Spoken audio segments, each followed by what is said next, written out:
Terima kasih teman-teman sudah bersedia menunggu. Kita mulai webinar kali ini.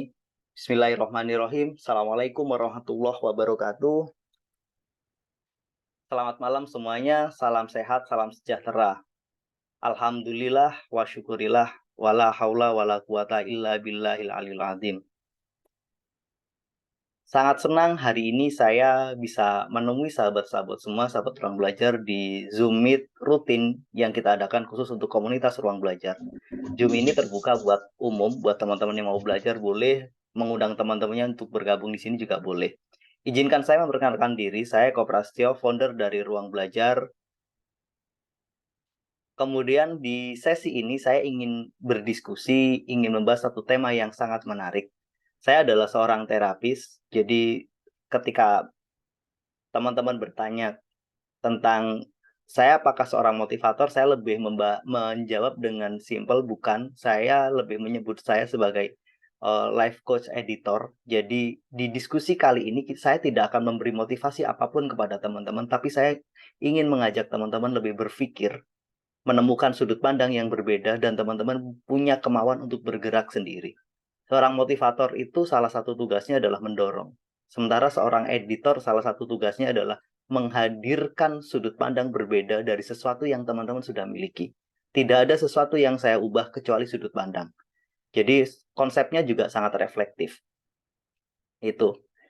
Kemudian buat teman-teman yang baru kenal, saya basic keilmuan adalah ekonomi, pendidikan ekonomi, master ilmu ekonomi S2 saya belajar ekonomi makro dan mikro, kemudian saya mendapatkan kesempatan lagi untuk belajar master pendidikan bisnis dan manajemen, di situ lebih fokus pada entrepreneurship.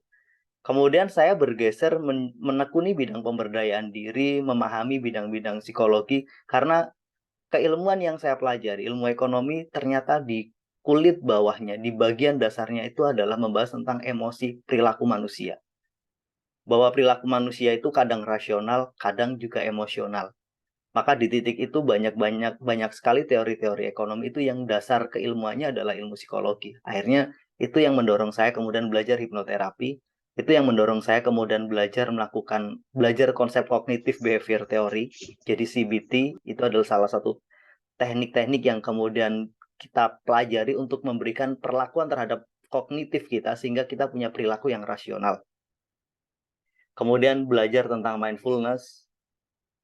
Pada akhirnya kita juga bersentuhan dengan dunia kuantum, pemberdayaan diri dengan memanfaatkan energi, kemudian kita mempelajari juga tentang mindfulness. Jadi itu hal-hal yang saya pelajari dalam waktu beberapa tahun terakhir ini, dan sejak 2021, sekitar Oktober, disitulah pertama kali saya berbagi pengalaman kepada teman-teman mengadakan kelas-kelas seperti ini, dan sejak tahun berikutnya, setelah 1 tahun ruang belajar ini hadir di Oktober 2022, saya mulai memutuskan untuk kita adakan webinar rutin seperti ini setiap bulan minimal sekali.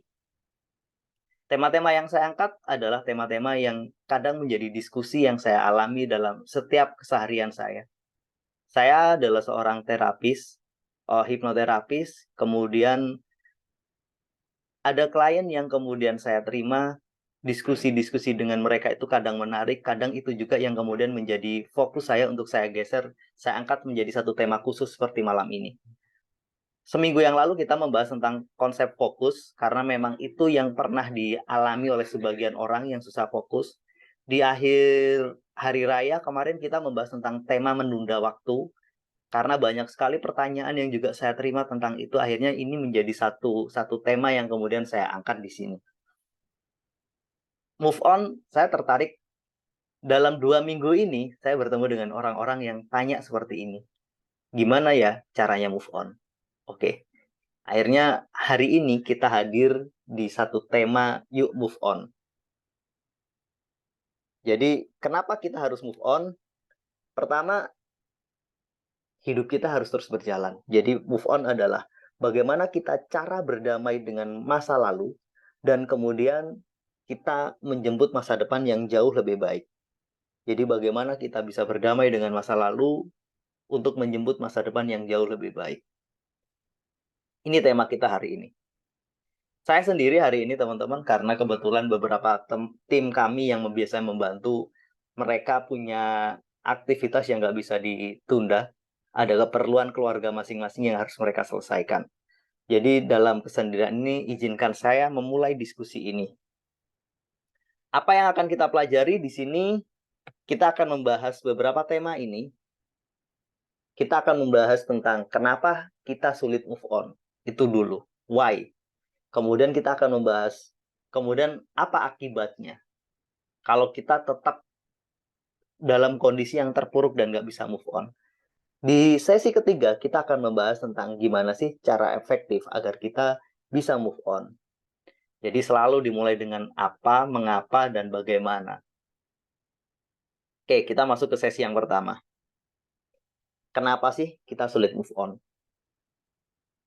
Kalau teman-teman ada pertanyaan, boleh langsung open mic teman-teman. Boleh atau raise hand, nanti saya kasih kesempatan untuk bertanya. Saya akan menyelesaikan satu materi, kalaupun ada pertanyaan, silakan teman-teman melanjutkannya. Kemudian yang kedua, izin untuk kita fokus ke sini saja, ke slide. Saya akan open kamera pada saat di sesi diskusi.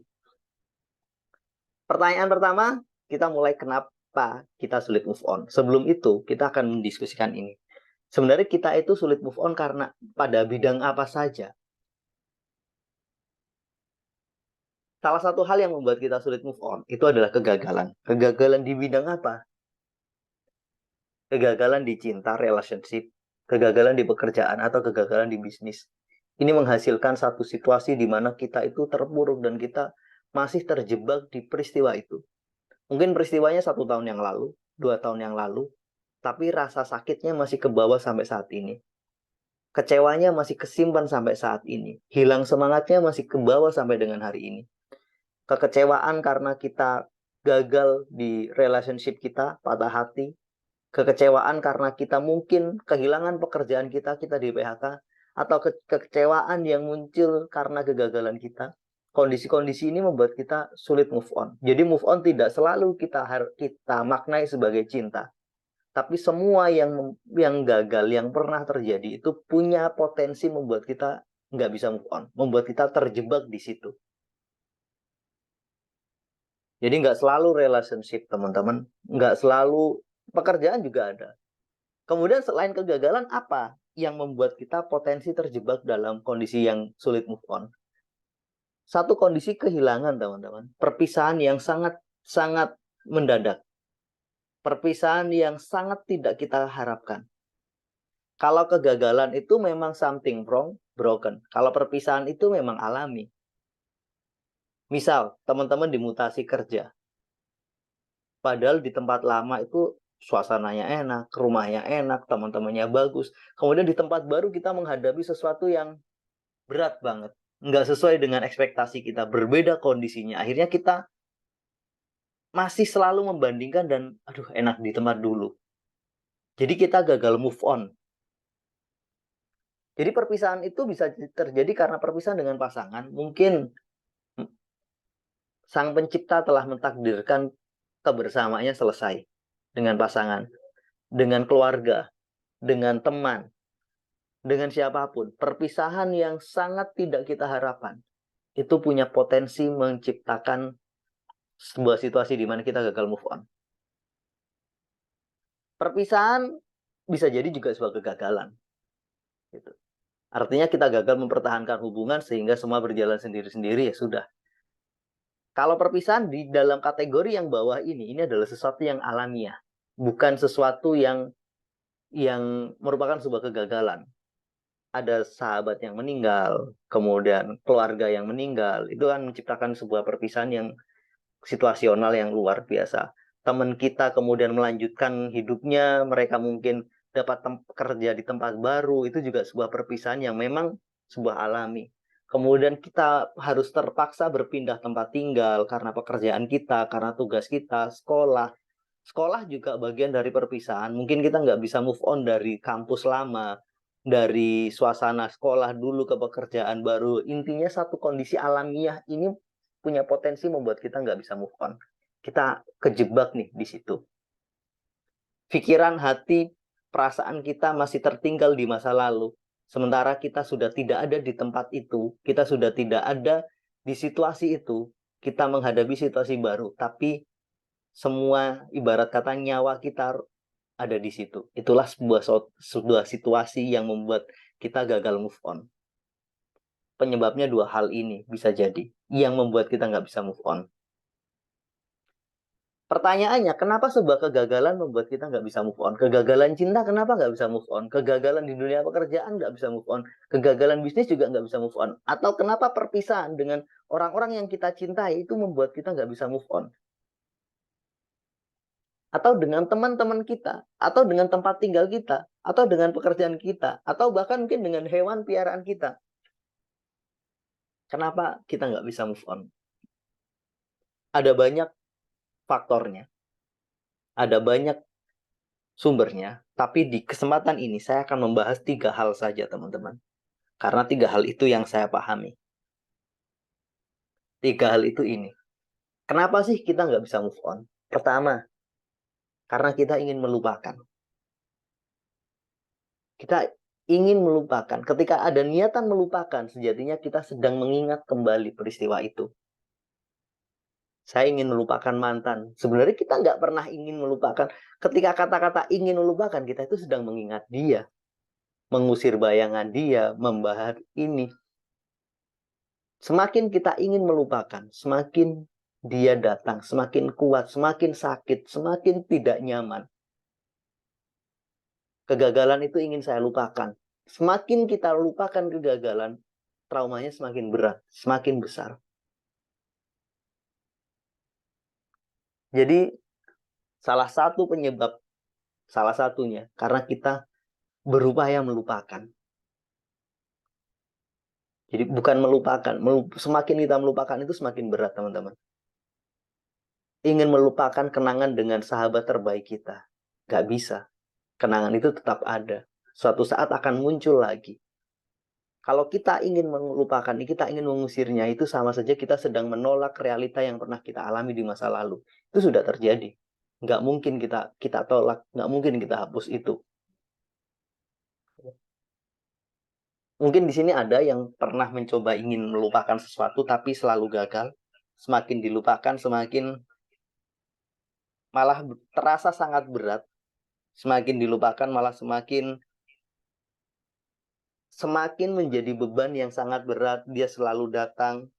Jadi kondisi-kondisi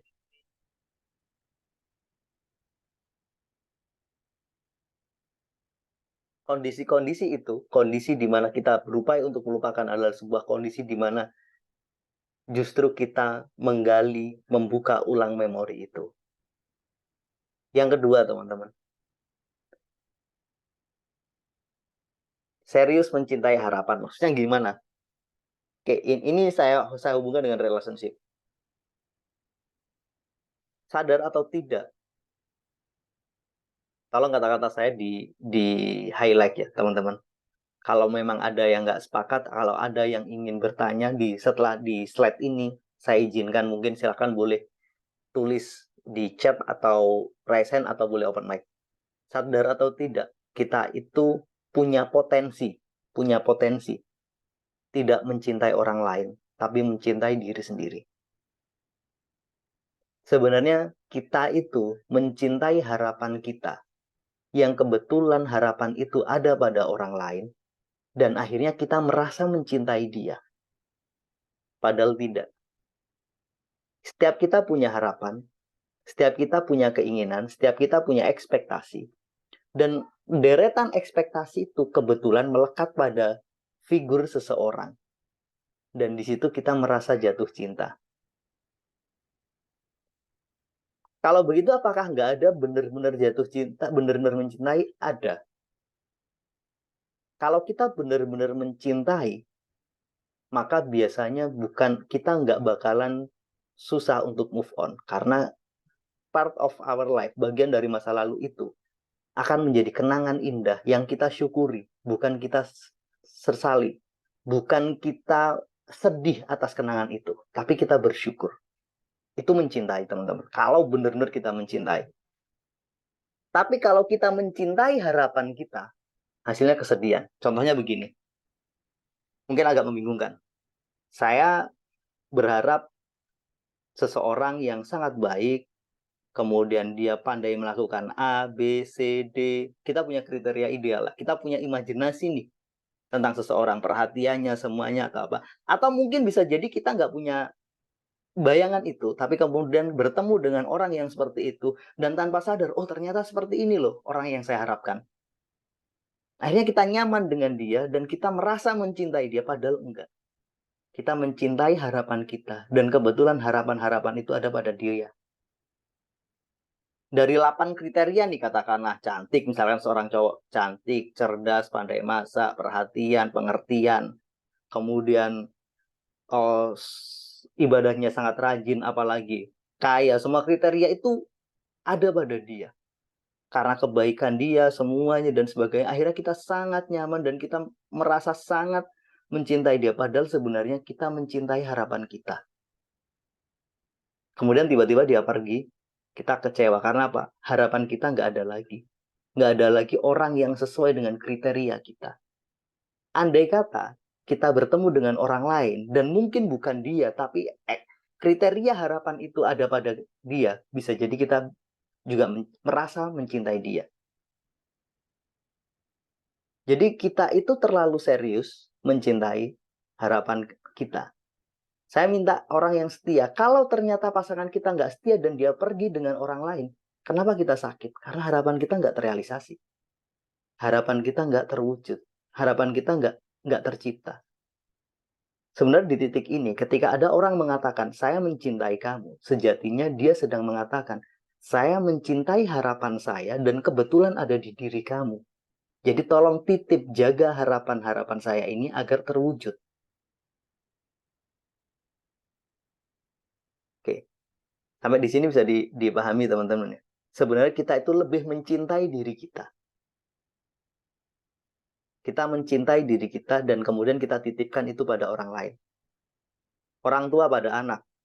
Kadang benar-benar mencintai, kadang mereka mencintai harapan. Orang tua yang benar-benar mencintai itu punya 6 makna menurut versi saya pribadi. Mulai dari memberi, menumbuhkan, menjaga, kemudian menghargai, kemudian dan seterusnya. Tapi kadang kita itu tidak mencintai, tapi memberi harapan pada dia agar si anak sesuai dengan harapan sang orang tua.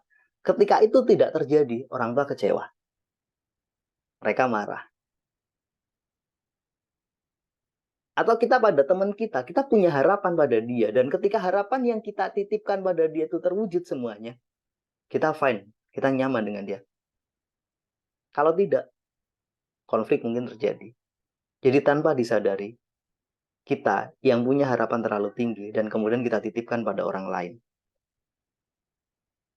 Ketika semua harapan itu dari 10 hal yang kita inginkan dan dia semuanya ada pada dia dan kita nyaman dengan itu semua, maka di titik itu kita akan kesulitan untuk move on. Karena kita menganggap siapa lagi yang bisa memenuhi harapan itu. Itu. Yang kedua, yang ketiga, self-esteem kita rendah. Self-esteem itu apa? Rasa berharga pada diri kita. Nilai yang kita miliki bahwa kita itu berharga, kita itu hebat, kita itu luar biasa. Itu self-esteem. Ketika self-esteem kita rendah, kemudian kita menganggap saya nggak berdaya, saya nggak berharga, dan saya nggak bisa apa-apa kalau tanpa dia, karena semua harapan saya ada pada dia, dia bisa membantu saya melakukan ini, itu, dan seterusnya. Maka di titik ini, kondisi kita tambah rapuh. Kalau di dunia pekerjaan gimana? Aduh, saya udah kadung cocok di pekerjaan yang kemarin, suasananya gini-gini, ternyata saya kena PHK. Kalau nggak, saya sudah berjuang nih serius, mati-matian, saya sudah berkorban ini, itu, dan sebagainya, tapi ternyata apa balasan perusahaan? Nggak ada. Artinya dia merasa bahwa kalau tidak di tempat itu, kita nggak bisa bertumbuh. Kalau tidak bersama pasangan kita, kita nggak bisa menjadi lebih baik. Itu menunjukkan bahwa self-esteem kita rendah. Kalau ini terjadi, sebenarnya masalah terbesarnya ada di sini, teman-teman. Bukan di sini, bukan di sini. Orang-orang dengan self-esteem yang rendah, dia punya tingkat ketergantungan yang sangat-sangat tinggi pada orang lain.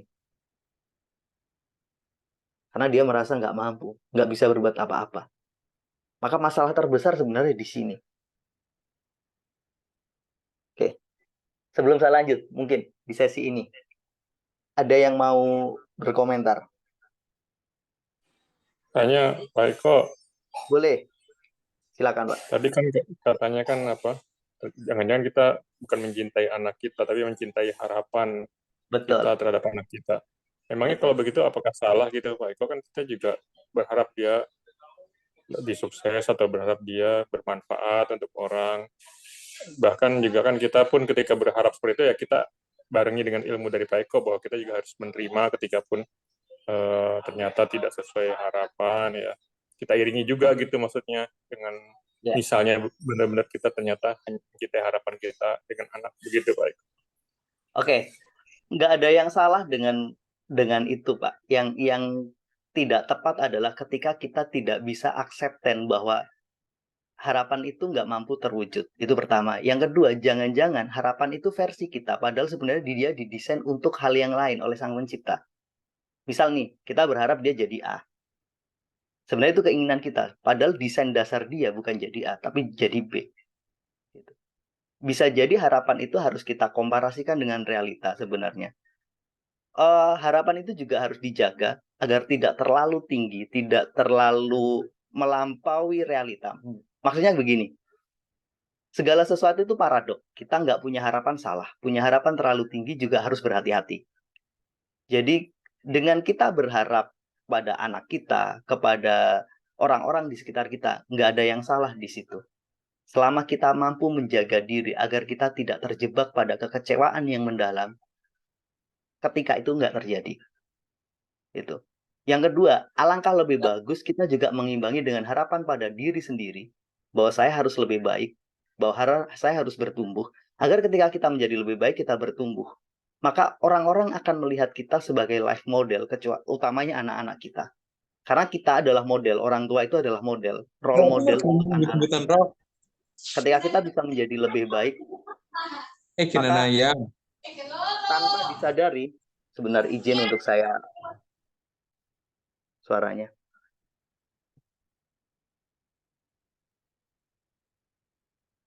Oke.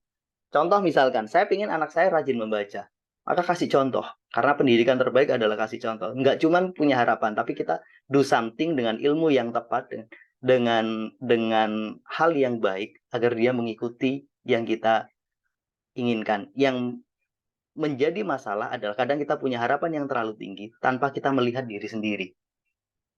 Itu sih Pak. Nggak ada yang salah dengan punya harapan, tapi kita harus berhati-hati. Karena mencintai dan mencintai harapan itu beda tipis sekali. Sangat tipis. Terima kasih Mas Eko, terjawab udah. Ya, thank you. Jadi punya harapan harus diikuti dengan acceptance. Nanti di bagian berikutnya saya akan membahas tentang acceptance, penerimaan. Gimana teman-teman? Boleh silakan buka open mic kalau ada yang mau didiskusikan lagi.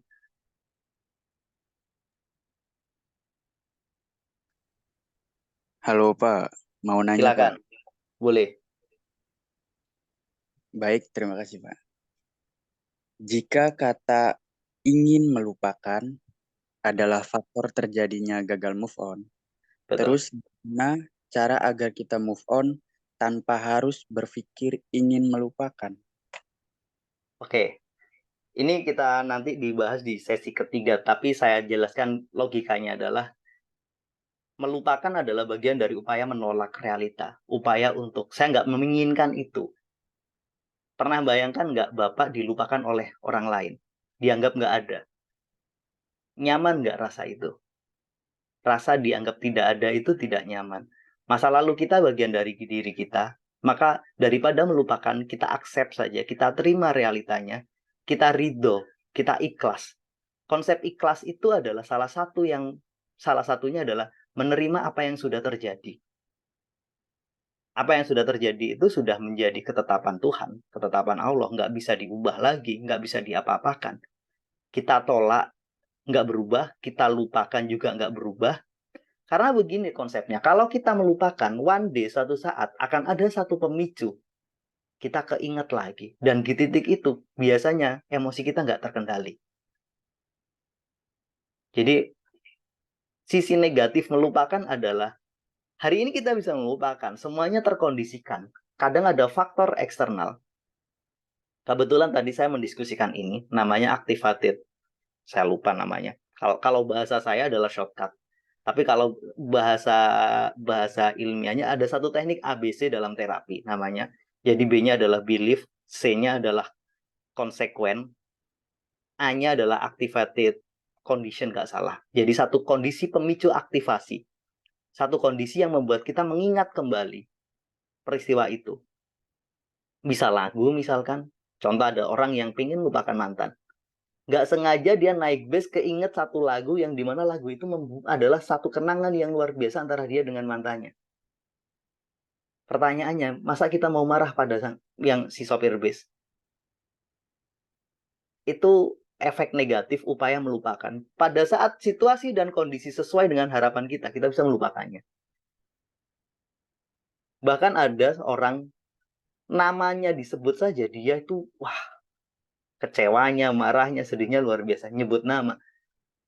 Pertanyaannya kan kita nggak bisa mengontrol orang lain untuk mengkondisikan biar dia nggak menyebut nama orang lain, seseorang. Melewati sebuah jalan, kadang keinget. Kemudian mungkin lagi hujan, rintik-rintik menjelang sore. Kemudian dia berteduh, dia ingat kapan pertama kali bertemu. Banyak sekali situasi dan kondisi yang merupakan activated memory. Memori yang akan mengaktifasi ingatan kita. Maka mungkin kita merasa fine-fine saja, sudah bisa melupakan, tapi sesekali memori-memori itu akan datang, dan kalau kita nggak bisa mengendalikannya, itu akan mengganggu pada kita. Jadi, bukan melupakan solusinya, tapi menerima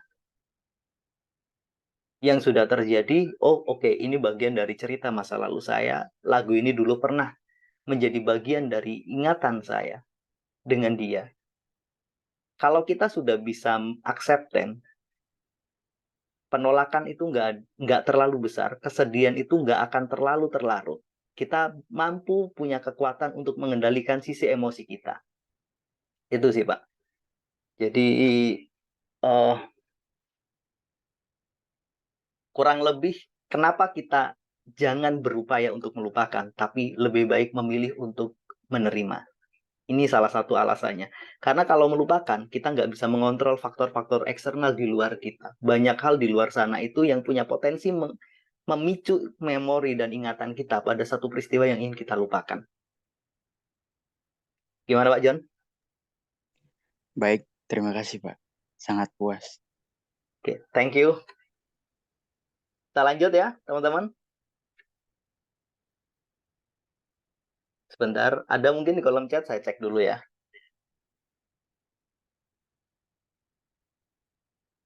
Oke, nggak ada, belum ada di kolom chat. Oke, saya lanjut sekarang.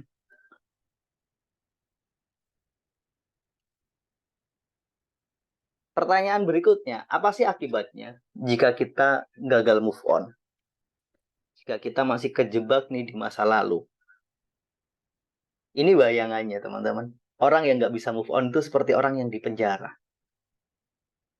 Secara fisik tidak, tapi pikirannya, emosi dia, keyakinan dia itu dipenjara. Hidup dalam penjara bukanlah hidup yang menyenangkan. Penjara pikiran itu abstrak, nggak nampak, tapi kuat. Salah satu akibat yang muncul ketika kita hidup dalam sebuah penjara, maka potensi terbaik kita itu hilang. Banyak orang mengalami kekacauan karena dia berupaya ingin melupakan sesuatu. Dia gagal move on. Jadi potensi terbaiknya nggak mampu digali, nggak mampu digunakan dengan baik. Terlalu banyak hal yang kemudian dikorbankan dengan situasi yang Harusnya kita sudah bisa do something, melakukan sesuatu yang jauh lebih baik. Tapi enggak, karena kita di penjara. Ya nggak bisa ngapa-ngapain. Cuman tidur, makan, mungkin ngegame, atau terserah macam-macam yang lainnya yang harusnya kita bisa melakukan sesuatu yang jauh lebih baik. Harusnya kita mulai bisa fokus menghadapi apa yang ada di depan kita, tapi enggak. Jadi ini satu situasi yang tidak menyenangkan. Yang kedua, kita itu akan kehilangan banyak waktu, teman-teman. Karena waktu kita sia-siakan untuk apa? Melupakan. Mulai dari nonton film, nongkrong sana-sini, jalan-jalan sama temen. Tujuan utamanya apa? Saya ingin lupa dengan masalah itu. Saya ingin lupa dengan masalah saya. Kena PHK, sedih, stres, merasa nggak terima dengan keputusan tempat kantor. Saya sudah melakukan sesuatu. Kita nggak mau nih. Harusnya kalau udah kena PHK, ya udah terima. Solusinya apa? Kita fokus bisnis, atau kita cari kerjaan lain, atau kita hubungi teman-teman kita yang mungkin kita bisa menjadi lebih baik. Karena kita masih tidak nerima, gagal move on dari PHK yang kita terima, gagal move on dari tempat kerja kita. Kita menyia-nyiakan banyak waktu. Nongkrong sana-sini, tujuannya apa? Nggak mau sendiri. Atau orang yang habis patah hati, dia nggak mau sendirian. Dia pingin lupa semuanya, dia pingin ditemani. Yes, untuk jangka pendek kita butuh kadang ditemani teman-teman kita. Kita butuh untuk sejenak melupakannya untuk jangka pendek. Tapi kalau dilakukan terus-menerus mau sampai kapan? Hidup ini harus terus berjalan. Jadi kesia-siaan terhadap waktu ini muncul dan terjadi jika kita nggak bisa move on. Karena potensi terbaik kita nggak bisa tumbuh, akhirnya pekerjaan kita juga kayak gitu-gitu aja kalau kita kerja. Atau kalau kita sekolah, ya prestasinya ya segitu-segitu aja. Seberapa banyak orang yang dalam tanda kutip hampir hancur karir akademiknya gara-gara dia nggak bisa move on. Dia menghancurkan dirinya sendiri.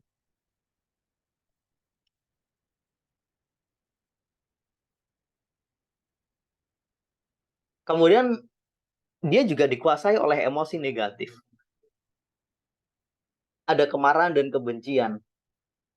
Ketika dia kecewa pada orang lain, orang yang dia cintai, kekasihnya, pasangannya, atau siapapun itu, maka potensinya dia dikuasai oleh rasa marah dan benci yang sangat besar. Atau yang kedua, dia justru terjebak dalam kesedihan yang sangat mendalam ketika dia kehilangan orang yang sangat dicintai, harus pergi. Atau yang ketiga, dia mengalami penyesalan. Kenapa dulu saya ketemu dia ya? Kenapa saya berikan semuanya untuk dia? Saya sudah melakukan banyak hal. Kenapa? Jadi berbagai penyesalan dan menyalahkan diri sendiri itu justru semakin memperburuk situasi dan kondisi. Atau bahkan ada rasa bersalah. Rasa bersalah, kenapa saya nggak nuruti ini dulu? Pendek kata, penyesalan dan rasa bersalah itu satu paket, teman-teman. Satu situasi dan kondisi yang ini membuat kita sulit untuk berubah. Sulit untuk menjalani hidup yang normal. Sulit untuk merasa bahagia. Kalau tidak, kita akan mendapatkan satu kekecewaan yang sangat mendalam. Situasi-situasi emosional yang negatif ini bukanlah sebuah situasi yang baik untuk kita bawa dalam keseharian kita. Misal ini kita hubungkan dengan relationship. Kita dengan pasangan atau dengan pacar atau dengan siapapun itu.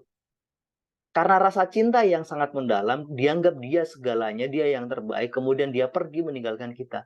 Kita sudah mencoba mencari penggantinya, tapi nggak bisa juga. Kenapa? Karena kita membandingkan. Kita ingin hal yang sama yang pernah kita lalui itu terulang lagi. Itu nggak mungkin. Nggak ada dua orang yang sama persis di dunia ini. Nggak ada dua sifat yang sama persis di dunia ini. Semakin kita mencari yang sama, semakin kita nggak akan pernah menemukannya. Karena semua berbeda. Teman-teman mungkin masih ingat lagunya Padi, bahwa semua tak sama. Itu make sense. Nggak ada yang sama, teman-teman. Semakin kita menginginkan hal yang sama, yang pernah terjadi itu terulang lagi. Impossible, nggak mungkin. Pasti ada sesuatu yang berbeda yang akan kita terima, yang akan kita hadapi. Jadi open mind, buka pikiran, buka hati kita untuk daripada kita ingin hal yang sama itu terulang, lebih baik kita bersiap untuk menghadapi journey baru, petualangan baru di masa depan untuk hidup kita yang jauh lebih baik. Kemudian ini yang menjadi satu hal yang menarik yang selalu teman-teman selalu tanyakan. Terus cara gimana? Caranya gimana? Pertama, lepaskan justifikasi terhadap diri. Misalkan, aduh saya sih bodoh. Kenapa dulu saya mau dikibulin dia? Gitu. Saya sih nggak hati-hati. Kenapa saya terlalu percaya? Saya sih terlalu berkorban banyak. Saya sudah melakukan semuanya, ternyata dia ini. Saya sih terlalu percaya. Jadi, akhirnya kita menjustifikasi diri kita itu negatif. Berhenti melakukan itu. Jangan menyalahkan diri sendiri, karena menyalahkan diri sendiri tidak akan membuat kita sembuh, tapi semakin sakit. Menyalahkan diri sendiri tidak akan membuat kita bertumbuh, tapi justru terbunuh secara mental. Maka kalau kita ingin lepas dari lepas dari keterpurukan dan ingin move on, lepaskan justifikasi ini. Berhenti menghakimi diri sendiri. Berhenti mengatakan saya bodoh, saya tolol, mengatakan semua hal-hal negatif tentang diri itu berhenti. Selama kita masih melakukan justifikasi negatif terhadap diri, menyalahkan diri sendiri, selama itu kita nggak akan pernah bisa move on. Maka stop, berhenti, terima diri kita, terima peristiwanya, kemudian terima yang pernah dilakukan orang lain pada kita. Kita mulai start lagi dari nol. Start lagi dari sini. Kayak kalau kita ke pom bensin gitu. Semua dimulai dari nol. Berikutnya, setelah kita melepaskan justifikasi diri terhadap hal-hal negatif, maka cintai diri kita. Cara mencintai diri itu dengan menjaganya, teman-teman. Bukan merusaknya. Cara mencintai diri adalah dengan menumbuhkannya. Belajar hal-hal baru agar dia bertumbuh, agar dia menjadi lebih baik. Cara mencintai adalah dengan mengerti sebenarnya yang kita harapkan itu apa, yang kita inginkan apa. Saya ingin menjadi lebih baik. Jadi mencintai itu menjaga, mencintai itu menumbuhkan, mencintai itu adalah mengerti, mencintai adalah memberi. Apa yang harus kita beri ke diri kita? Berikan cinta itu. Pahami apa kelebihan kita. Gunakan potensi terbaiknya. Berikan hal-hal yang positif untuk diri kita. Berkumpul dengan teman-teman yang lebih baik. Mungkin ikut satu program seminar, ikut pelatihan, atau mungkin boleh traveling, jalan-jalan, selama itu disesuaikan dengan budget kita. Jangan malah kita udah galau, terus traveling malah ngabisin uang dengan hutang, kita 2 kali rugi. Jadi mencintai adalah menjaga, mencintai adalah menumbuhkan, mencintai adalah mengerti, mencintai adalah memberi, dan mencintai adalah memaafkan. Jadi maafkan diri kita. Kalau kita menganggap diri kita bodoh, bilang ke diri sendiri, saya menerima kamu, saya memaafkan kamu dengan semua kesalahan yang pernah kamu lakukan dulu. Kadang kita itu sulit banget belajar meminta maaf, belajar berterima kasih. Ini simple, sederhana. Coba deh lakukan ini sekarang. Bilang ke diri sendiri, saya menerima kamu, saya menghargai kamu, saya mencintai kamu. Ke diri kita yang mungkin kita sulit move on tadi. Rasa bersalah yang sangat tinggi itu ngomong, oke, itu rasa bersalahmu, saya menerimanya. Karena kamu adalah saya, dan saya adalah kamu, dan saya memilih untuk memaafkan kamu. Ajak diskusi diri sendiri, teman-teman. Karena ini bagian dari terapi diri sendiri. Mencintai diri harus rasional, bukan emosional. Emosional gimana maksudnya? nongkrong sana sampai malam diikuti, yang penting seneng, saya ingin melupakan. Emosional itu mencintai dengan tujuan melupakan. Kalau rasional itu mencintai dengan tujuan menjaga dan menumbuhkan, bukan merusak dan mengkerdilkan. Tanya, ini baik nggak untuk saya kalau saya lakukan? Ini kalau malah semakin terpuruk pada kita? Enggak. Maka kemudian kalau kita ngomong secara istilah, ada namanya CBT, itu adalah salah satu teknik terapi, basis terapi, artinya satu pendekatan dengan kognitif behavior terapi. Kognitif artinya rasional, benar-benar mengedepankan kekuatan kognitif kita, dan dengan tujuan untuk merubah perilaku kita. Jadi ada treatment perlakuan-perlakuan khusus yang kita lakukan, dengan basisnya adalah rasionalitas kita, bukan emosional kita. Saya masih ingat satu peneliti, dia mengatakan bahwa manusia adalah makhluk emosional yang berpikir. Itu basisnya. Dan ubahlah jadi makhluk berpikir yang punya emosi. Kalau kita mampu menjadi manusia berpikir yang punya emosi, maka yang punya kekuatan menguasai kita adalah logika kita, bukan emosi kita.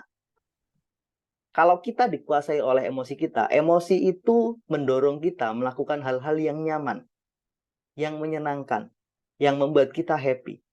Sementara rasionalitas mendorong kita melakukan hal-hal yang baik, yang bertujuan untuk menjaga, yang bertujuan untuk membuat kita menjadi lebih baik. Contoh, olahraga itu baik. Dari sisi rasionalitas, kita harus melakukannya. Tapi, dari sisi emosional, kadang males, capek. Daripada olahraga, mending nge-game lah. Yang penting happy. Makan makanan yang sangat tinggi gula atau berlebihan, itu menyenangkan. Dari sisi emosional, enak banget. Tapi dari sisi rasionalitas, ini bahaya. Kalau dilakukan udah nggak olahraga, makanya nggak bisa dijaga, terus tidurnya larut malam, ini buruk. Dari sisi rasionalitas kita pasti tahu. Tapi kenapa kita cenderung tetap melakukan itu? Karena kita mengikuti emosi kita dalam bertindak. Maka di sini, cintai diri kita itu secara rasional, bukan dengan emosional. Pak, bukankah cinta itu part of emosi? Kenapa harus rasional? Mungkin teman-teman bertanya seperti itu. Jadi, cinta yang benar-benar pure love, cinta sejati, itu adalah cinta yang punya kemampuan menjaga, punya kemampuan menumbuhkan.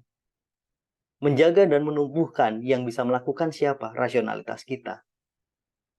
Mengerti yang bisa kita lakukan, yang bisa punya tugas melakukan itu siapa? Rasionalitas kita.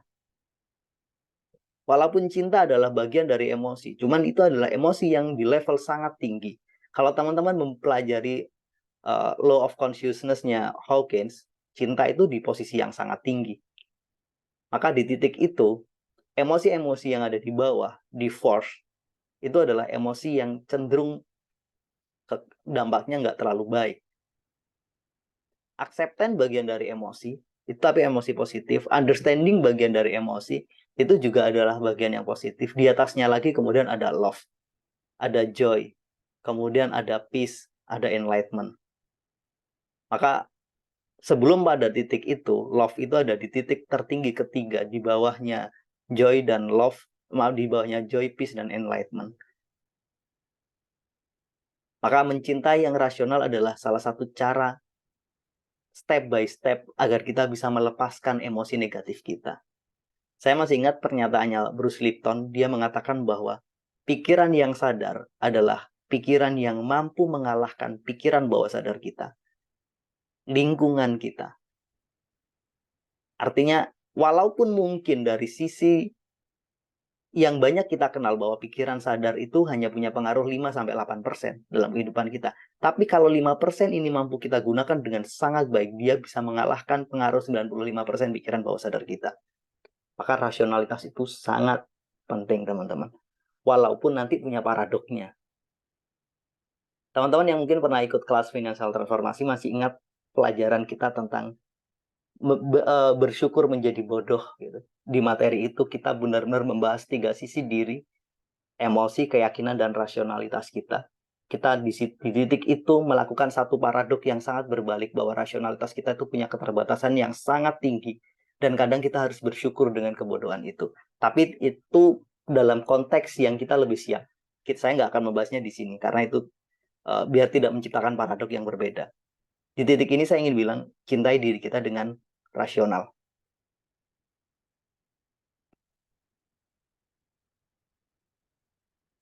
Bersyukur, teman-teman.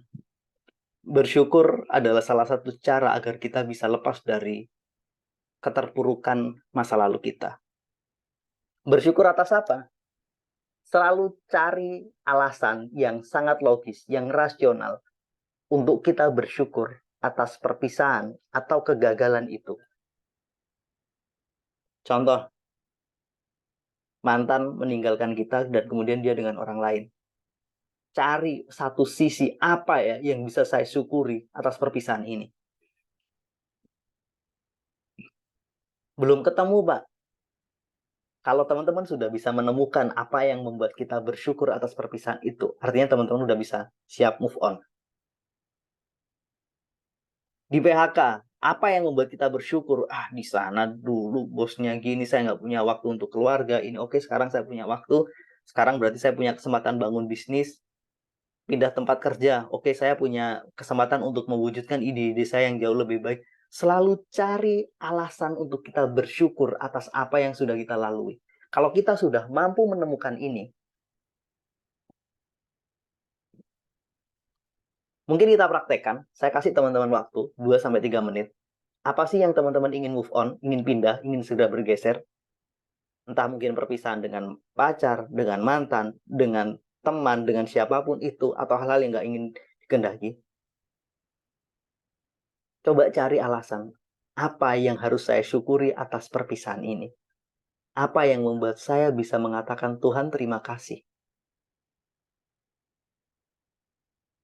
Kalau kita bisa menemukan itu, maka di titik itu kita sangat mudah untuk move on. Cari alasan yang logis, yang bisa diterima dengan akal sehat. Pak, saya sudah bisa menemukan alasan tapi masih berat. Nggak apa-apa. Yang penting kita punya alasan dulu. Ini pijakan kita.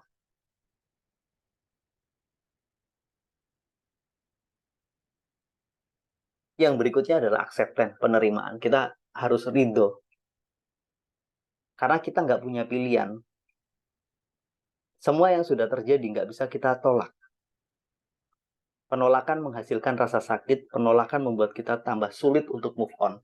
Penolakan membuat kita semakin merasa sangat dirugikan. Jadi, menerima adalah salah satu cara terbaik untuk kita bisa melalui masa-masa sulit itu. Kita nggak punya pilihan lain, teman-teman, selain menerimanya, karena memang kita nggak punya kekuatan untuk menolaknya. Nggak ada satu orang pun di dunia ini yang bisa mengubah masa lalu. Yang bisa kita lakukan adalah mengubah sikap kita terhadap masa lalu. Mengambil pelajaran terbaik dari masa lalu itu. Yang penting kita punya niat yang sangat tinggi untuk mau menerima, untuk mau bersyukur dan mengambil pelajaran. Maka di titik itu kita akan bisa bergerak menjadi lebih baik. Kita nggak pernah bisa menolak, kita nggak pernah bisa mengubah. Kita terima atau kita tolak, itu sudah terjadi. Bedanya, kalau kita menolak masalah, kita punya masalah baru. Pertama, masalah itu sendiri. Yang kedua, sikap kita terhadap masalah itu. Sikap kita terhadap masa lalu itu menghadirkan masalah-masalah baru lagi. Penolakan kita terhadap realita bahwa mantan kita meninggalkan kita, atau mungkin teman-teman dikecewakan oleh orang lain, dia telah melakukan itu. Kekecewaan itu justru merugikan kita sendiri, kita merusak diri kita. Dan tindakan kita merusak diri itu menciptakan masalah baru. Menciptakan masalah buat orang-orang di sekitar kita. Jadi penolakan hanya menghasilkan masalah-masalah baru tanpa pernah mampu menyelesaikan masalah kita di masa lalu. Semakin lama teman-teman butuh waktu untuk menerima, semakin banyak masalah-masalah baru akan datang. tindakan kita yang nggak rasional, sikap kita yang nggak rasional, pilihan-pilihan yang kita lakukan, itu kadang bisa menghadirkan masalah-masalah baru karena kita merasa nggak mampu. Sudah ada orang yang sangat baik datang ke kita, mereka dengan sangat ikhlas untuk membantu kita. Dia ngomong, udahlah, kamu jangan dengan saya belum bisa move on. Justru dengan kita menerima orang baru, itu membuat kita akan move on. Acceptance itu tidak hanya terhadap masa lalu kita, tapi menerima realitas sekarang dan apa yang akan datang, itu penting.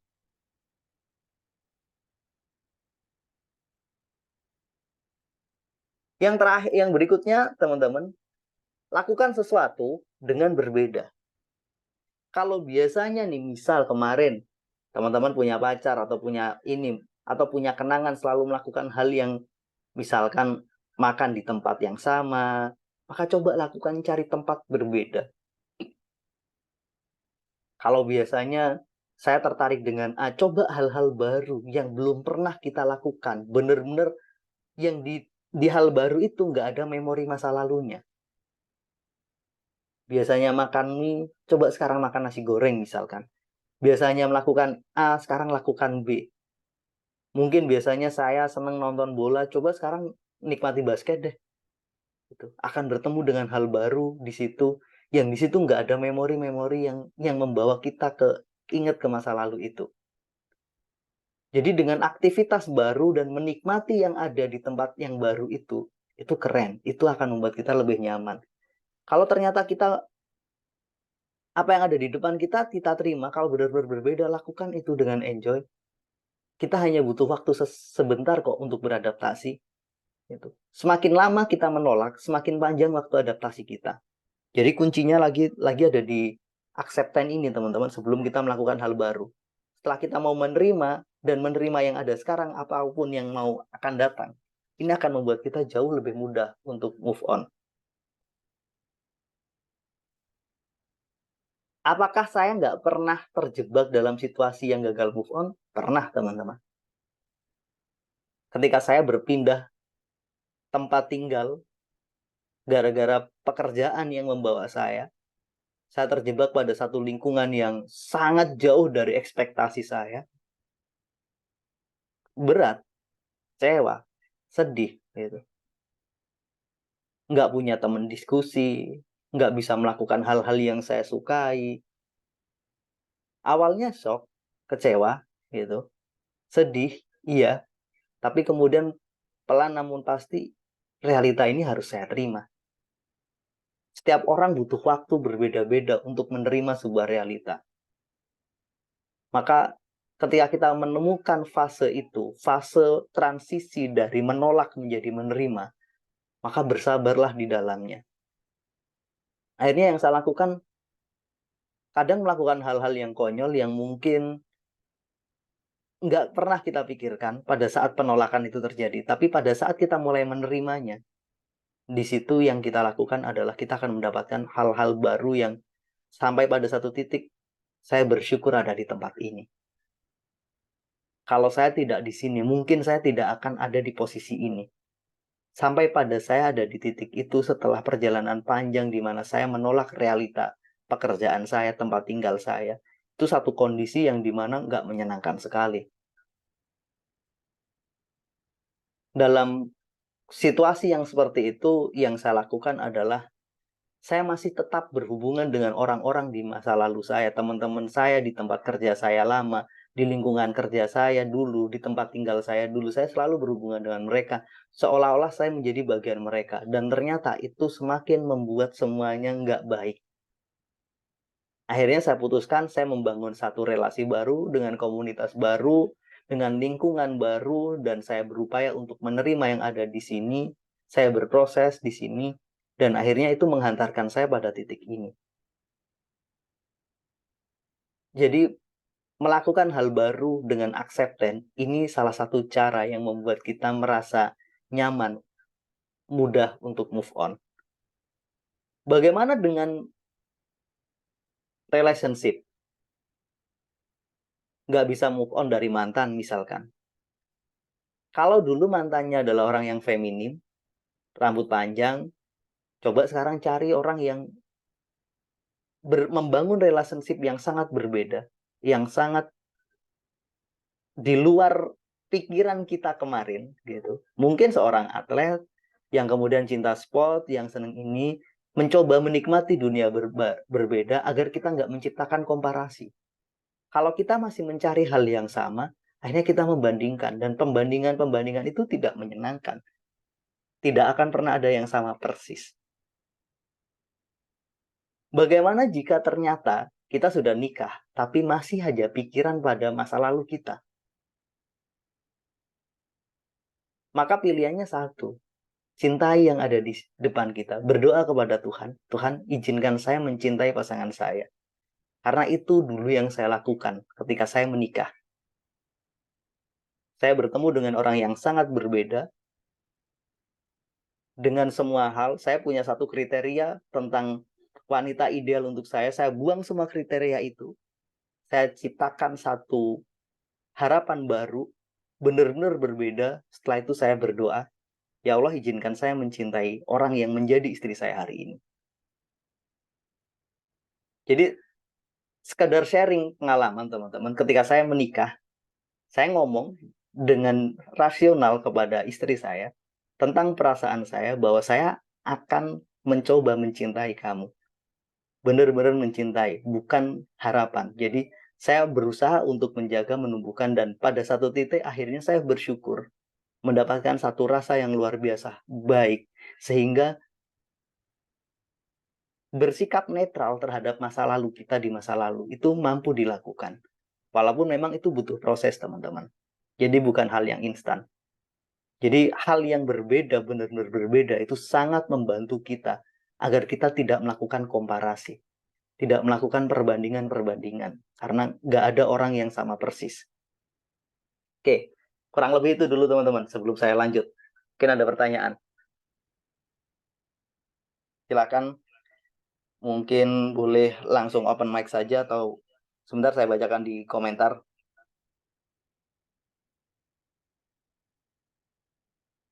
Oke, cara move on dari ketergantungan. Boleh tahu nggak ketergantungan apa?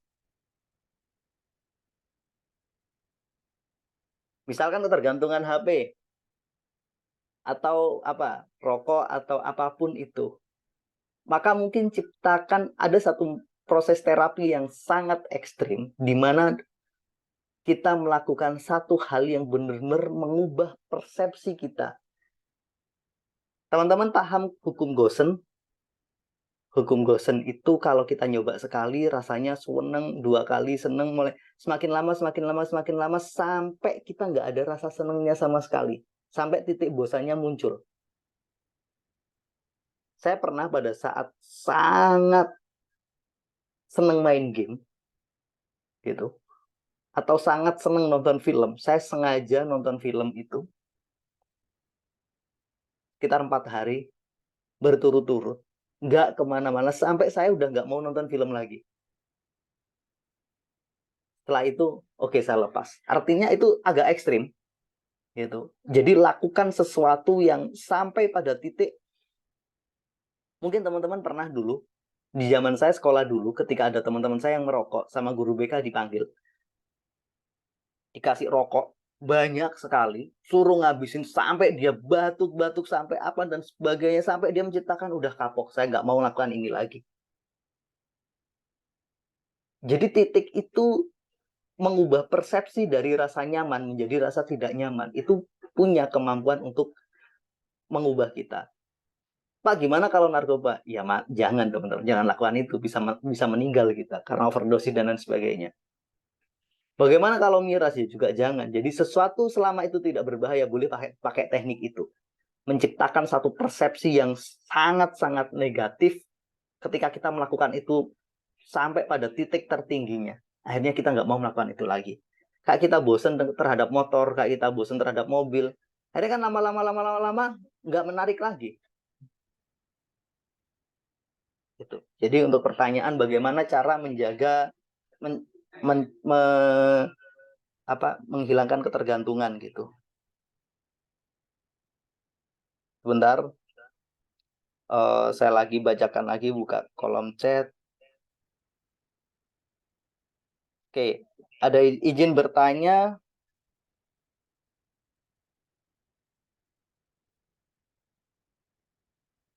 Bagaimana dengan setelah kondisi gagal move on, kita mulai terbuka lagi dengan dunia luar, tetapi persepsi dan sikap kita sudah lebih minder dan sinis dengan orang atau situasi, lingkungan baru. Karena kita yakin bahwa di dunia ini ada dualitas positif negatif, ya sepakat. Jadi saya lebih milih negatifnya daripada positif. Oke, saya bahas yang ini dulu.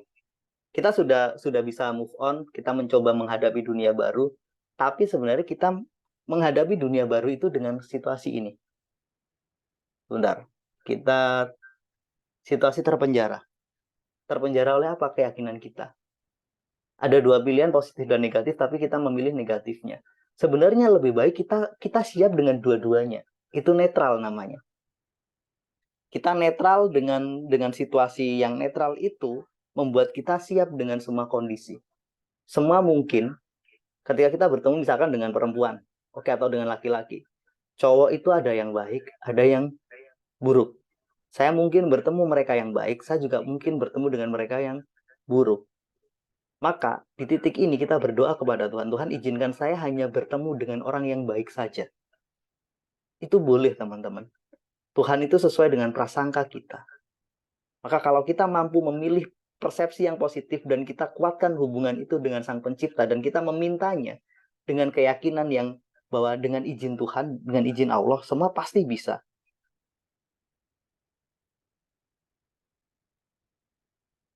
Jadi ketika kita hanya memilih yang negatif, ini kita sedang terpenjara lagi gitu. Dan ini sesuatu yang sangat tidak menyenangkan gitu.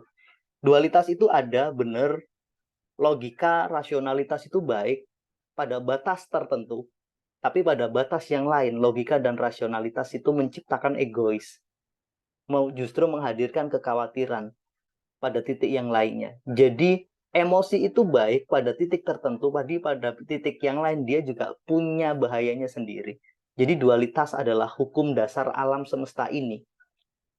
Alangkah lebih mudah, lebih bijak jika kita mampu melihat dua-duanya dalam satu titik yang setara dan kemudian kita memilih paham batasan-batasan di dalamnya.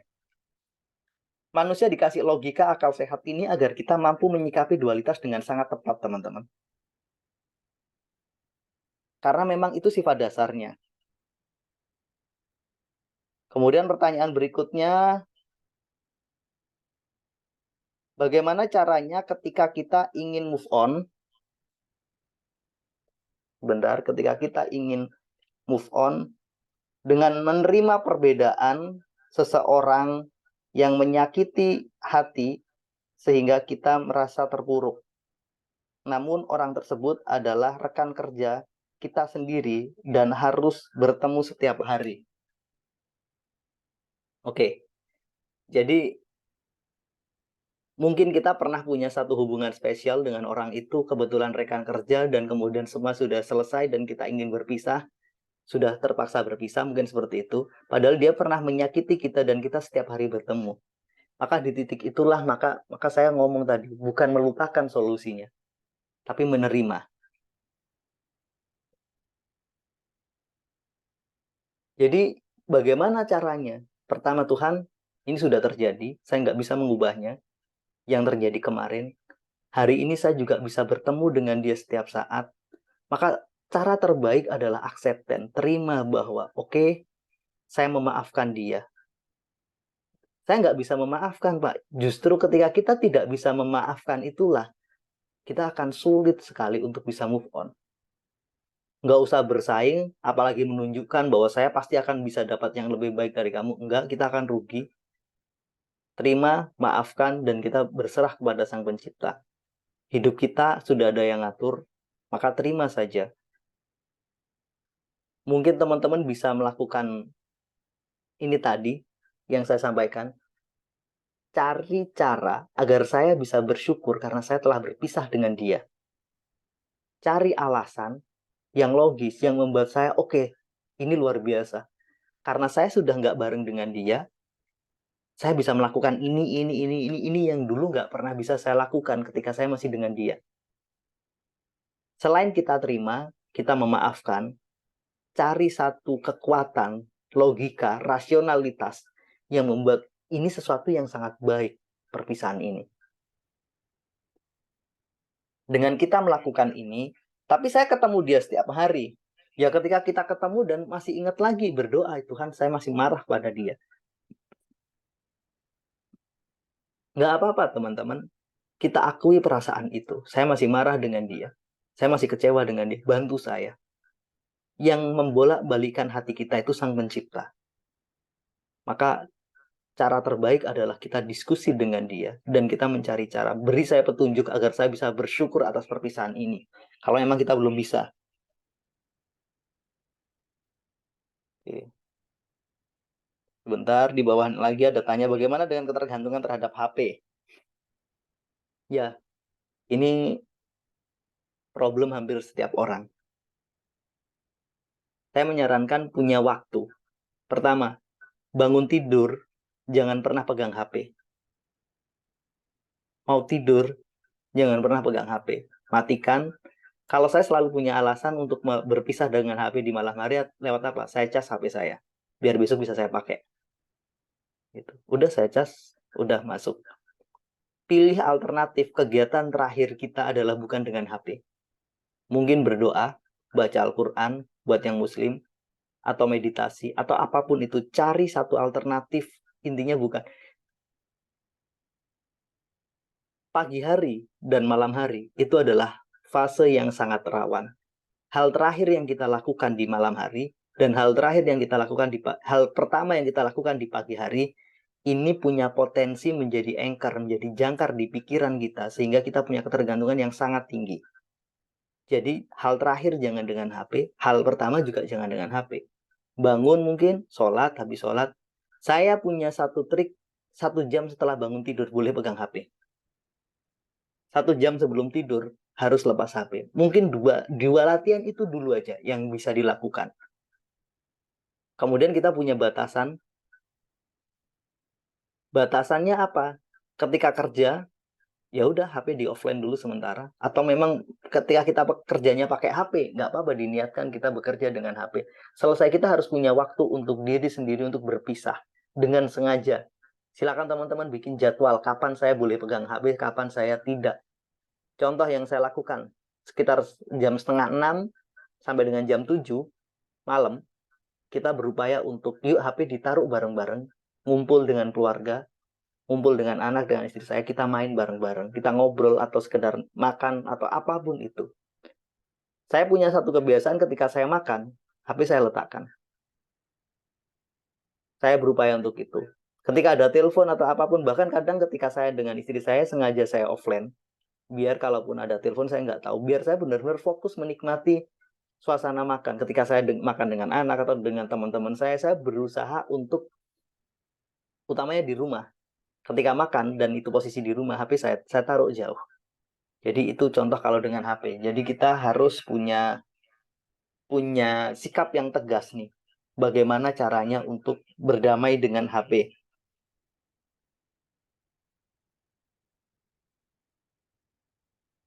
Oke, berikutnya ada pertanyaan dari M. Joseph. Izin bertanya.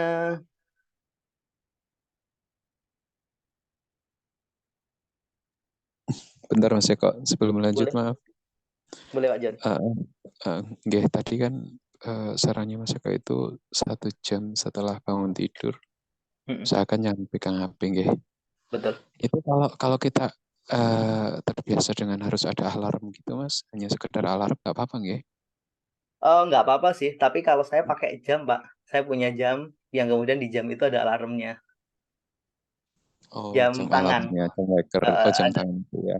jam tangan yang kadang saya pakai, kadang saya taruh di samping saya, memang sengaja.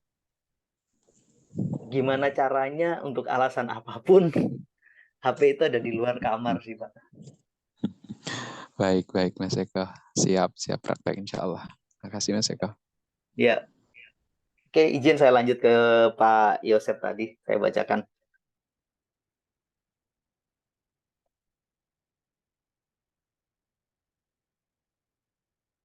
Bagaimana cara kita menghilangkan asumsi-asumsi negatif, alibi, khususnya tentang pandangan orang lain terhadap diri kita. Padahal asumsi itu nggak benar. Oke, pertanyaan ini menarik sekali. Tadi sore itu saya lagi bikin satu materi tentang ininya gini. Jangan tersiksa dengan pikiranmu. Sekalian aja saya share di sini. Kita itu kadang tersiksa dengan pikiran kita itu dalam 3 situasi. Pertama, kita menganggap persepsi kita tentang pikiran orang lain terhadap kita benar. Nangkep nggak teman-teman di sini? Kita menganggap persepsi orang lain terhadap diri kita itu benar. Kita memikirkan, nanti jangan-jangan orang ini seperti ini ke saya. Kayaknya dia seperti ini. Jadi kita mempersepsikan orang lain memandang kita dengan persepsi tertentu. Padahal itu adalah pikiran kita. Kalau hidup kita kayak gitu, itu tersiksa sekali teman-teman. Kita itu terjebak oleh ilusi-ilusi kita sendiri. Itu pertama. Yang kedua, kita mempersepsikan penilaian negatif kita terhadap diri kita itu benar. Aduh, saya ini bodoh, saya ini. Kita mempersepsikan penilaian orang lain terhadap kita benar. Kita mempersepsikan penilaian kita terhadap diri kita benar. Padahal itu nggak selamanya. Itu hanya asumsi. Sesuatu yang asumtif itu bisa benar, bisa salah. Kalaupun benar, itu hanya sebagian kecil. Lebih banyak salahnya. Hal negatif itu punya potensi ditambah-tambahi, dibesar-besarkan. Sementara hal positif cenderung punya potensi direduksi, dikurangi. Kenapa seperti itu? Karena memang pola itu yang terbentuk dalam kehidupan kita.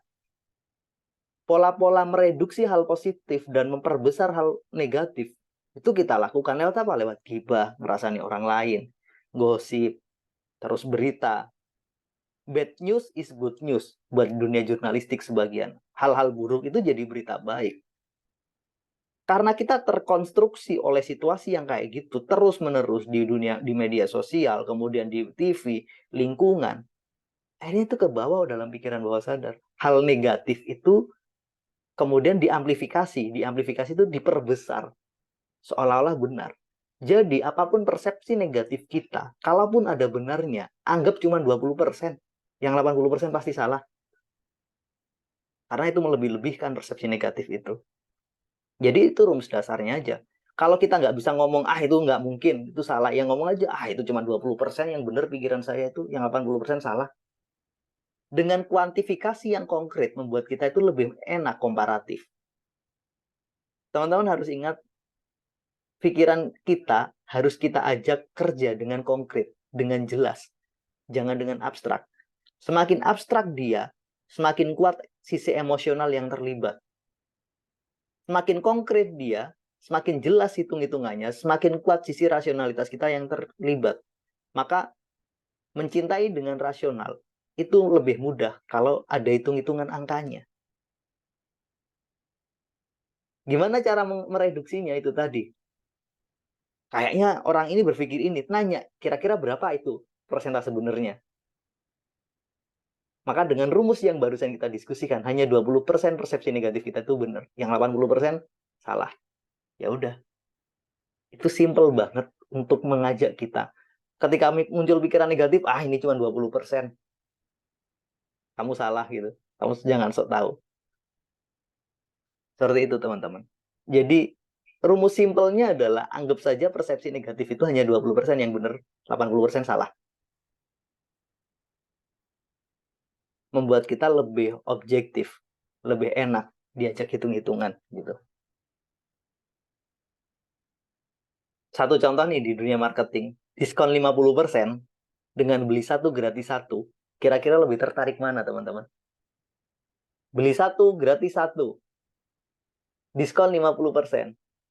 Biasanya orang lebih tertarik pada beli satu gratis satu karena hitungannya dapat 2.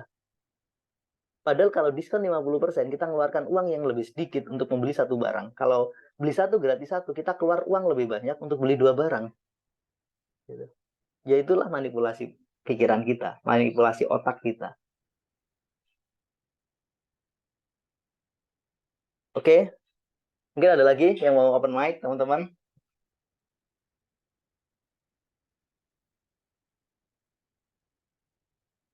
Itu ya Pak Yosep, mudah-mudahan bisa membantu. Gimana caranya? Yaitu tadi, kasih skor. 20% mungkin benar, 80% salah. Gitu. Ya udah, nggak usah diikuti yang 20% itu. Mau bertanya Pak Eko, Silakan. terkait pikiran tersebut, ketika memang menghadapi penjara pikiran, anggap aja bertahun-tahun kayak gitu, dalam menyembuhkan atau memperbaiki, apakah juga membutuhkan waktu saat memang proses itu tuh tertanam kayak gitu Pak? Maksudnya gimana membutuhkan waktu saat itu tertanam? Jadi misalkan penjara pikiran itu sudah berlangsung selama bertahun-tahun. Ketika saat ini mengetahui bahwa penjara pikiran tersebut adalah shortcut yang memang bakalnya perlu untuk diperbaiki seperti itu. Ketika kita berproses untuk memperbaiki agar tidak kembali pada penjara pikiran tersebut, apakah membutuhkan waktu yang sama ketika si penjara kita itu berada di penjara pikiran tersebut untuk Enggak. melepasnya? Enggak. Katakanlah kita terpenjara dalam kurun waktu 5-10 tahun terakhir, saya berpikir dengan cara itu.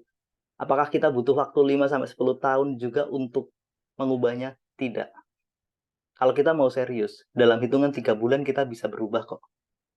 Gitu. Salah satu hasil riset menunjukkan bahwa kita butuh waktu 21 hari untuk membuka pintu perubahan. Jadi ketika banyak orang mengatakan butuh waktu 21 hari untuk menanamkan kebiasaan, itu setengah persepsinya.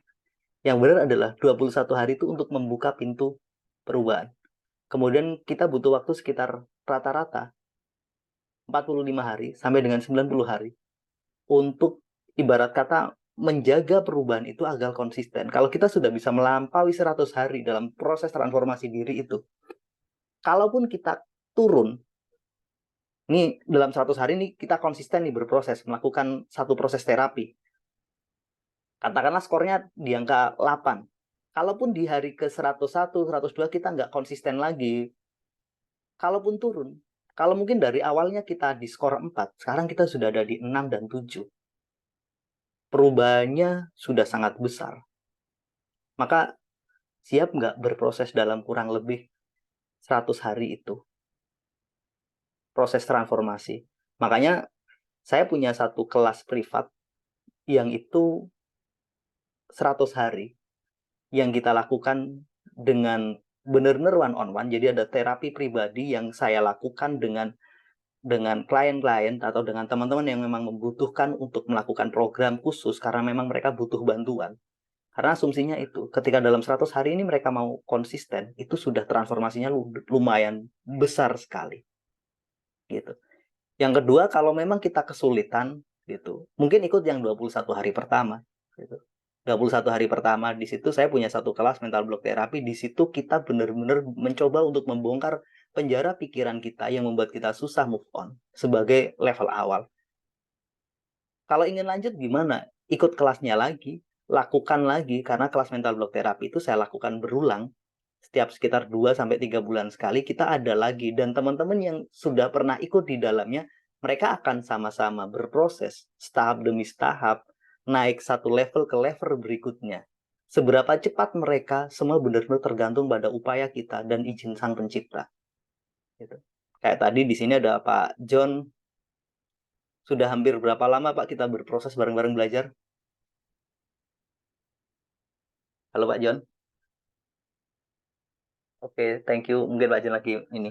Jadi ada teman-teman yang ada di sini sudah dalam waktu yang cukup lama, kita bareng-bareng terus belajar, mengulang-ulang gitu. Jadi apakah kita butuh waktu yang sama lamanya? Tidak. Manusia punya kemampuan untuk memprogram dan mereprogramming dengan cara yang tepat. Itu sih. Tadi siapa izin yang tanya? Syafani, Pak. Evan. Sip. Jadi nggak butuh waktu yang sama. Cuman kenapa kok terlalu lama? Ya mungkin bisa jadi shortcut-nya terlalu banyak, Mbak Fani. Ada banyak pintu yang apa ya, harus kita lalui sehingga ini kok seperti ini lagi gitu. Jadi kita kembali gini. Nangkep nggak Mbak Fani? Jadi mungkin dari 100 pintu itu sudah bisa kita reduksi 10, sekarang 10 lagi ke 80. Ya terus bertahap. Oke, Pak. Siap. Terima kasih, Pak. Oke.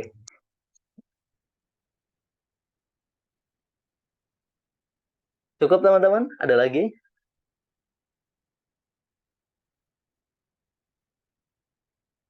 Oke, Pak Yosep sudah. Oke, thank you. Jadi buat teman-teman yang sulit move on, cari cara ini untuk bersyukur yang sudah terjadi, kemudian kita lakukan acceptance teman-teman, penerimaan. Kemudian lakukan hal yang berbeda sesuai dengan ini tadi. Kalau emang teman-teman butuh proses yang lebih terstruktur, kita punya satu kelas mental block terapi. Di sini kita ada 2 hari seminar online di hari Minggu tanggal 28 dan hari Minggu pada minggu berikutnya. Di situ kita akan membahas, membedah ulang tentang struktur pikiran emosional kita. Kita akan mempelajari tentang level of consciousness dan bagaimana melakukan terapi dengan dasar itu. Kemudian kita juga ada 21 hari aktivitas, kemudian kita ada Zoom meeting secara bulanan yang khusus untuk para member di sini. Mungkin di sini teman-teman bisa merequest tema-tema tertentu mana yang harus kita ulang. Jadi buat teman-teman yang ingin berproses bersama, kita mulai kelas ini besok tanggal 28 dan akan berakhir di tanggal 17 Juni kelas ini. Oke. Thank you teman-teman buat yang sudah bergabung. Ada lagi pertanyaan mungkin? Boleh satu kesempatan lagi. Silakan raise hand atau boleh langsung kita open mic-nya. Atau sudah nggak ada teman-teman?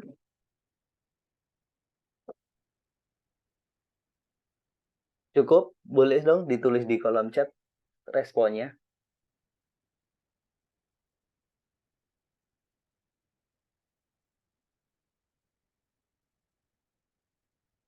Oke, udah cukup. Thank you.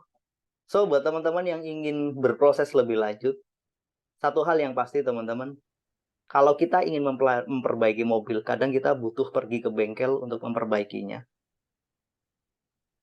Kenapa kita nggak melakukan sendiri? Kadang kita merasa memang kita tidak punya expert, tidak punya kemampuan dan kapasitasnya. Mobil dan mentalitas kita itu lebih penting mentalitas kita. Maka mungkin dengan investasi kecil yang kita lakukan itu, kita bisa memperbaiki diri kita agar kita bisa lebih mudah bergerak, lebih mudah melakukan hal-hal yang jauh lebih positif. Penjara pikiran, penjara emosi itu menjadi sesuatu yang sangat berat sekali, teman-teman. Thank you udah bergabung di kelas ini, teman-teman. Terima kasih. Assalamualaikum. Waalaikumsalam, silakan. Saya anaknya Ibu Fatia. Saya merasa kayak tidak memiliki masalah, tapi boleh Kak ikut kelasnya Bapak? Boleh, sangat Oke. boleh. Terima Thank you. kasih. Iya, gimana hubungan dengan Ibu udah jauh lebih baik? Mungkin ini sedang mendengar bersama, Pak. Alhamdulillah, bersyukur sekali. Oke, boleh Mbak, Mbak siapa? Tari, Pak. Oke, silakan nanti gabung lagi di hari Minggu bareng-bareng sama Ibu ya. Oke. Oke, thank you. Oke, Assalamualaikum. Waalaikumsalam. Thank you Bu Fatia dan keluarga masih bareng dengan kami. Mudah-mudahan kita berproses dengan bareng-bareng dengan lebih baik. Terima kasih Bu Fatia juga sudah berproses dengan kita hampir 1 tahun ya Bu Fatia, 1 tahun lebih. Iya, Pak. Setahun lebih sama. Terima kasih banyak sekali. Iya, secara bertahap anak tangga itu kita daki satu-satu gitu. Nggak ada yang instan Bu ya. Iya, sangat tidak instan. dengan semua prosesnya. Gimana, Bu? Pokok ridho jalani, terus Iya, dimaknai. betul. Siap. Thank you Bu Fatia. Terima kasih atas kesempatannya bergabung. Mudah-mudahan bisa menjadi kebaikan untuk kita semua. Jadi Amin. teman-teman di kelas ini semua yang sudah pernah ikut rata-rata akan terus berproses. Bareng-bareng kita mengulang lagi step by step. Kemudian bareng-bareng memperbaiki diri. Karena memang nggak ada yang instan. Sekali lagi itu tadi. Mudah-mudahan proses ini menjadi amal baik untuk kita semua. Sampai ketemu di tanggal 28 di kelas online mental block therapy. Kita akan bertemu dan belajar bersama dalam waktu yang cukup lama di situ. Mudah-mudahan kelas ini memberi manfaat. Mudah-mudahan webinar ini juga memberi manfaat untuk kita semua. Mohon maaf atas semua kekurangan, teman-teman. Terima kasih atas waktunya. Saya akhiri. Assalamualaikum warahmatullahi wabarakatuh. Waalaikumsalam warahmatullahi wabarakatuh. Warahmatullahi wabarakatuh. Salam.